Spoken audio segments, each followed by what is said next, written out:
Francesca, I want to just go over like some of the responses to this bill, because it is. I mean, it is. I think Matt put it well in the way that he's sort of dealing with it. It provides, undoubtedly, it provides a lot of material support for people. I mean, in a way that I don't think we've ever seen, frankly, in this country, such a naked amount of support that doesn't come with a full-on giveaway. The COBRA subsidies, yes, that's true. This is not money. This is extending health insurance for people who would have lost it. And I wouldn't call it a boon to the insurance companies, but it certainly is, going to provide them with a little bit more clientele than they would have. But presumably without COVID, theoretically, all these people would be still working and they'd still be buying insurance. It's just the payment would come from a different place. But the right doesn't seem to have any response to this, and to the shots. I wanted to play this. Tucker Carlson responding to Joe Biden's speech, where he's like, "If we do this right, folks, the light's at the end of the tunnel. By July 4th, people will be able to be with your family." And that sounds offensive. Outrageous. Offensive.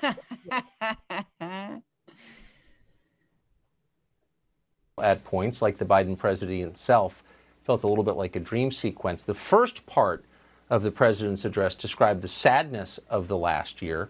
People shut out from hospitals as their loved ones died alone, people losing hope, people losing their own businesses, children not being able to go to school. A whole generation, the president said, of children stunted by school closures.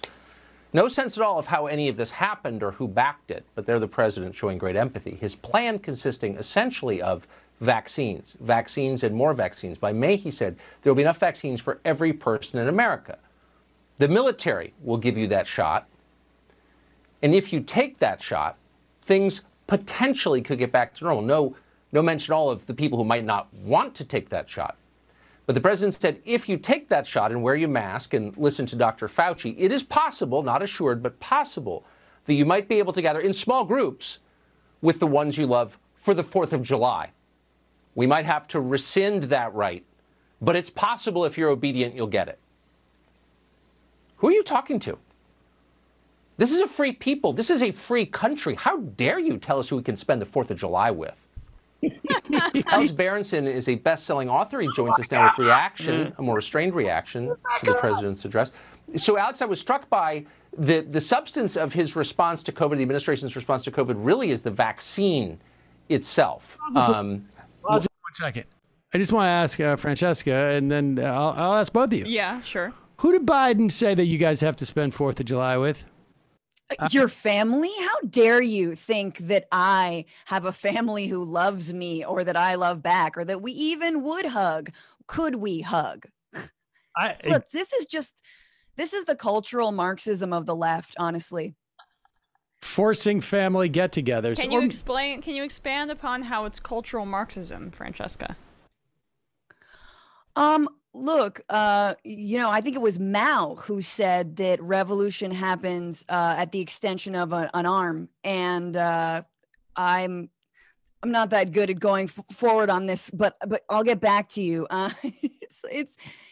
Yeah. I mean, Tucker Carlson. I actually was offended by what he said in terms of 4th of July, because I was like, I don't really like the 4th. You know what I'm saying? Like, I'm not big into the 4th. I don't know if you guys are big into the 4th. I like fireworks, not into hot dogs. Leftist, right? Obviously. All right, let's go. Is there more clip to this, Brendan? Yeah, I want to see that. What do you make of that as a response? Day in a row this dude's been on. Well, Tucker, it's interesting. You said surreal. The word that came to my mind was bizarro. It was a bizarro speech in this bizarro world where we're all still desperately afraid of the coronavirus, where cases haven't fallen 90% since January and hospitalization 70%, where we know exactly who's at risk from this and how most of us are at very, very low to no risk from this. The world Joe Biden inhabits, and I guess.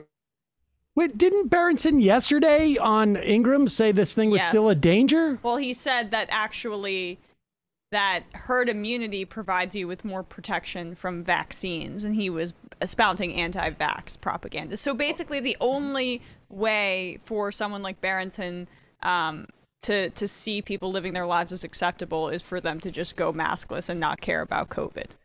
Like, that's it. There's no other option. That you should get COVID, so then you can have herd immunity, which provides you with protection. I mean, more than the vaccine. We're not far off from bringing in like funeral home owners who are like, there's just been a dip and it's been tough.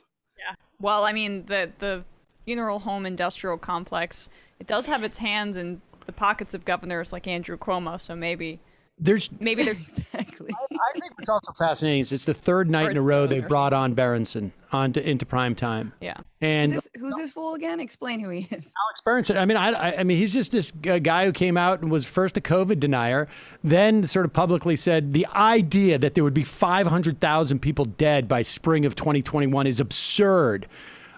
He was not saying it's absurd because this is going to happen in the middle of winter. That's not what his take was. So he's, I mean, it completely. Also, he said that in October. Yeah, I mean, what is like ostensibly his credentials? He's just some essayist. But what's fascinating to me is that there's no way. Look, you know, they get the ratings. They can tell you who's watching and leaving every 15 minutes on these shows. Right. They must know that they are actively cultivating anti-vax, anti-Fauci, the plandemic people. Do you remember the plandemic? Yeah. Oh, yeah. That is who their audience is, and this is they're just finding any excuse they can to bring him on. How crazy was that speech where he starts off lamenting the 500,000 plus people who have died and the horrible year we had, and then sort of projecting into how we can get out of it in the future. That's just bizarre way to approach this. Yeah. Yeah, I mean, to get offended. Is the right going to boycott July 4th just out of principle? Because Biden is telling you have to celebrate independence and freedom.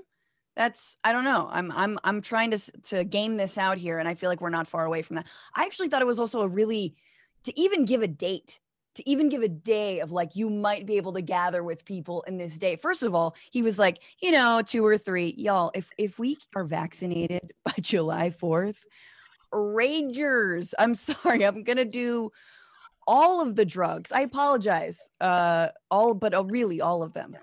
I actually think that they're probably internally in the White House think that it's like closer to June. I think so. Yeah. I think they've been lowballing it this whole time. They're managing expectations quite well. First they said that anyone who wanted the vaccine would be able to get one in, I think, July, right? Yep, and now it's July, May 1st. And so we're going to be able to, if there is a rush for vaccination, which we're seeing now, although there will be some segment of the population that doesn't, kind of do their part in this area. But those are the same people that were going to be partying without masks anyway, for the most part. That's true. It doesn't necessarily matter.